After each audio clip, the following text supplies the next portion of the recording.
আজকের টপিকটি হচ্ছে parts of speech. Parts অর্থ অংশ, অফ অর্থ র বা এর, এবং স্পিচ অর্থ বাক্য।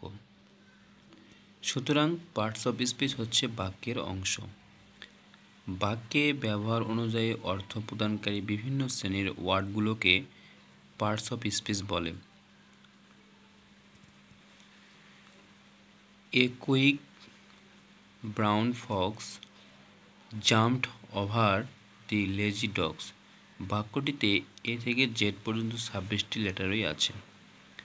উপরোক্ত বাক্যের প্রতিটি ওয়ার্ড অর্থ প্রদান করে বিধায় প্রত্যেকে এক একটি পার্টস অফ স্পিচ।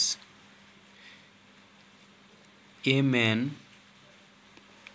বা women of parts of speech.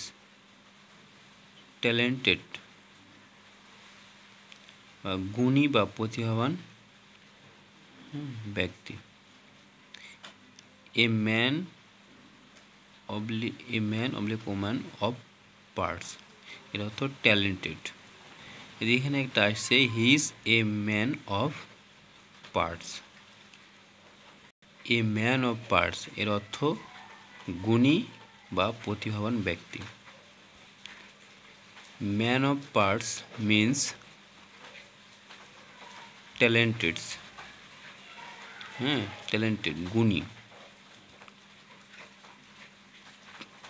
Parts of speech মোট 8 প্রকার, যেমন কি noun, pronoun, verb, adjective, adverb, preposition, conjunction, interjection. তাহলে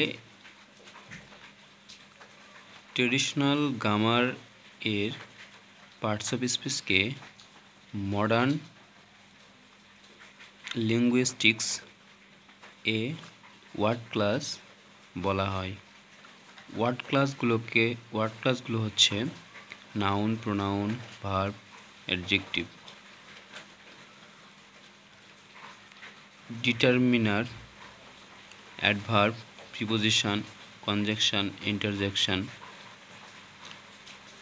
আর্টিকেল, নিউমেরাল ইত্যাদি। There are 8 parts of speech in English. The number of parts of speech in English grammar is 8. Parts of speech কত প্রকার? 8. ইংরেজি ব্যাকরণের অ্যাডভার্বকে বাংলায় কি বলে? ভাব বিশেষণ বলা হয়। তো ধন্যবাদ। আমার ভিডিওটি ভালো লাগলে সাবস্ক্রাইব করবেন। এরকম নতুন নতুন ভিডিও পেতে অবশ্যই সাবস্ক্রাইব করবেন। ধন্যবাদ সবাইকে।